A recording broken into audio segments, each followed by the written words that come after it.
મિત્રો, સ્થાનિક સ્વરાજની ચૂંટણીનું પરિણામ આવી ગયું. જીતેલા ઉમેદવારોના સરઘસ વરઘોડા બધું પતી ગયું અને હારેલો ઉમેદવાર હવે ફક્ત ને ફક્ત મનોમંથન કરે છે કે ક્યાં હું લોકોનો વિશ્વાસ જીતવામાં ઊણો ઉતર્યો, ક્યાં કચાશ પડી ને ક્યાં ઢીલ પડી. તો જે હારેલા ઉમેદવાર છે એમને હું એક ઉદાહરણ આપું છું કે જ્યારે ભારત દેશ આઝાદ થયો, માંડ આપણે આગળ વધતા હતા ત્યાં લોકશાહીની ચૂંટણી આવી અને 1952માં મુંબઈ સેન્ટ્રલ મધ્યસ્થમાં પોતે બાબા સાહેબ આંબેડકરે લોકસભાની ઉમેદવારી નોંધાવી.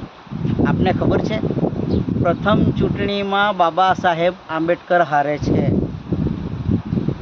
પછી આગળ વધીએ તો 1954માં ફરીવાર મધ્યાવર્તી ચૂંટણી આવી. કોઈ એક ઉમેદવારનું મૃત્યુ થાય છે અને બાબા સાહેબ આંબેડકર પોતાની ઉમેદવારી નોંધાવે છે. ફરીવાર બાબા સાહેબ આંબેડકરને જનાદેશ નથી મળ્યો, એવો ચૂંટણી હારે છે. વિચાર કરો, જેની પાસે દેશ વિદેશની 32 ડિગ્રીઓ હોય અને એ હારે તો તમે શું કામ એટલું બધું મન પર લો છો? પ્રયત્નો કરતા રહો. આજે નહીં તો વિજયશ્રી આવતીકાલે આપની પાસે આવવાની જ છે.